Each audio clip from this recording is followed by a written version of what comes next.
नमस्कार दोस्तों, स्वागत है आपका द ग्राउंड रिपोर्ट में। मैं हूं समीर आत्मज मिश्र। कोरोना से हुई मौत के आंकड़ों को लेकर एक बार फिर हंगामा मचना तय है। विश्व स्वास्थ्य संगठन गुरुवार को भारत समेत दुनिया भर में कोरोना से हुई मौत के आंकड़ों को जारी करने वाला है, तो वहीं भारत ने मंगलवार को ही ये आंकड़े जारी कर दिए और कहा कि हमारे आंकड़े बिल्कुल चुस्त दुरुस्त हैं। WHO भारत के आंकड़ों पर पहले भी सवाल उठा चुका है।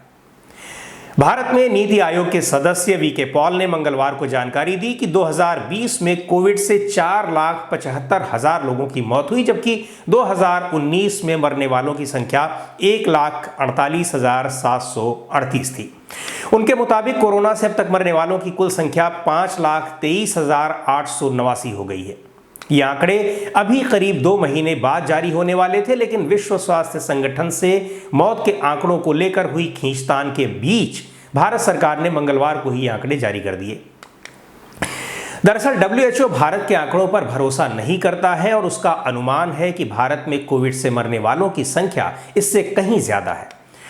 भारत में कोविड से हुई मौत के जो आधिकारिक आंकड़े हैं वो अमेरिका और ब्राजील में हुई मौतों की तुलना में काफी कम है। हालांकि आंकड़े जारी करते समय विनोद कुमार पॉल ने कहा कि ये बिल्कुल सही और सटीक है और इनकी जानकारी जन्म और मृत्यु के पंजीकरण के आधार पर इकट्ठा की गई है। उन्होंने बताया कि अलग अलग मॉडलिंग के आधार पर अनुमानों के जरिए मीडिया में ये बात कही जा रही है कि भारत में कोविड से हुई मौतों की संख्या आधिकारिक आंकड़ों से कई गुना ज्यादा है, लेकिन वास्तव में ऐसा नहीं है।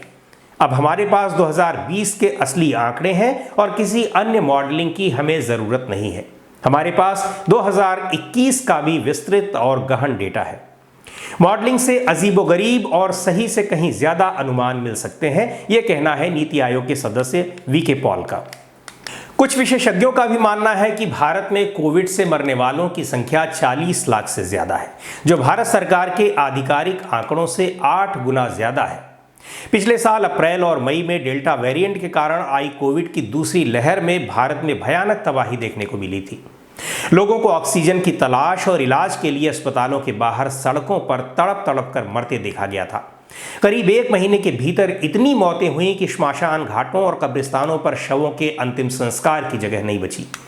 गंगा और दूसरी नदियों के किनारे हजारों की संख्या में लोग शव दफनाकर या यूं कहें कि बिना अंतिम संस्कार किए हुए ही चले गए। इन शवों को लेकर भी काफी हंगामा मचा था। पहले तो सरकार ने माना ही नहीं कि ये शव उन लोगों के हैं जिनकी कोविड से मौत हुई है। बाद में शवों को रेत में और अंदर कर देने की कोशिश हुई ताकि लोगों को कुछ पता ही न लग सके, लेकिन ये सारी हरकतें कैमरे में कैद हुई। सरकार की किरकिरी हुई, लेकिन कोरोना से मौत के आंकड़े दबाने की कोशिशें अब तक जारी हैं। सरकारों ने यह तक नहीं स्वीकार किया कि किसी की ऑक्सीजन से मौत हुई है, जबकि ऑक्सीजन के लिए लाइन लगाए लोगों की लंबी कतारें, ऑक्सीजन के अभाव में अस्पतालों के बाहर ही दम तोड़ते लोग और रोते बिलखते उनके परिजनों की तस्वीरें और वीडियो लगातार सोशल मीडिया में तैर रहे थे। 2020 में दुनिया भर के देशों में कोविड से मरने वालों की कुल संख्या 18,30,000 के करीब बताई गई थी, लेकिन विश्व स्वास्थ्य संगठन का अनुमान है कि यह संख्या 30 लाख से ऊपर हो सकती है। भारत का कहना है कि वो विश्व स्वास्थ्य संगठन के गिनती के तरीके से सहमत नहीं है। कुछ विदेशी अखबारों ने लिखा है कि WHO ये आंकड़े जनवरी में ही जारी करना चाहता था, लेकिन भारत के विरोध के चलते ऐसा नहीं हो पाया। भारत सरकार ने एक बयान जारी करके कहा है कि हमारी मूल आपत्ति नतीजों से नहीं बल्कि उन तक पहुंचने के तरीकों से है। इसी साल फरवरी में सुप्रीम कोर्ट ने भी राज्यों की ओर से कोविड से हुई मौतों के आंकड़ों पर सवाल उठाया था। सुप्रीम कोर्ट ने यह बातें कोविड से हुई मौतों पर मुआवजे से संबंधित मुकदमों की सुनवाई के दौरान कही थी। दरअसल कोविड संक्रमण के दौरान हुई मौतों को कोविड से हुई न दिखाकर अन्य बीमारियों की वजह से दिखाया गया ताकि सरकारों को मुआवजा न देना पड़े। हालांकि मुआवजे पर कई मुकदमों की सुनवाई अभी भी जारी है। कोविड से हुई मौतों के आंकड़ों को कम करके दिखाने की कोशिश 2020 से ही शुरू हो गई थी, यानी पहली लहर के बाद से ही। उस समय मौतें कम हुई भी थीं, लेकिन पिछले साल यानी अप्रैल और मई के महीने में ही डेल्टा वेरिएंट की दूसरी लहर में तो मौतों का जो दर्दनाक रूप लोगों ने देखा, उसके बाद तो सरकारी आंकड़ों पर शायद ही कोई भरोसा कर पाता। उत्तर प्रदेश में कोविड से हुई मौतों का अध्ययन करने वाली कुछ रिपोर्ट्स के मुताबिक ऐसा शायद ही कोई गांव बचा हो जहां 10-12 मौतें न हुई हों। कई गांवों में तो मरने वालों की संख्या दर्जनों में थी।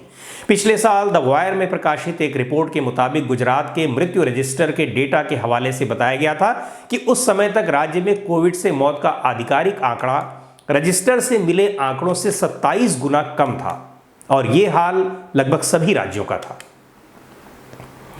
अब देखना यह है कि WHO के आंकड़ों में और भारत के आधिकारिक आंकड़ों में कितना फर्क आता है और यदि आता है तो इस पर सरकार क्या सफाई देती है। तो दोस्तों, इस वीडियो में इतना ही। अगले वीडियो में फिर मिलेंगे कुछ नए मुद्दों और ज़रूरी बातों के साथ। द ग्राउंड रिपोर्ट को आपने अब तक सब्सक्राइब न किया हो तो ज़रूर कर लें, बेल आइकन दबाएं ताकि आपको नए वीडियो के नोटिफिकेशन मिलते रहें।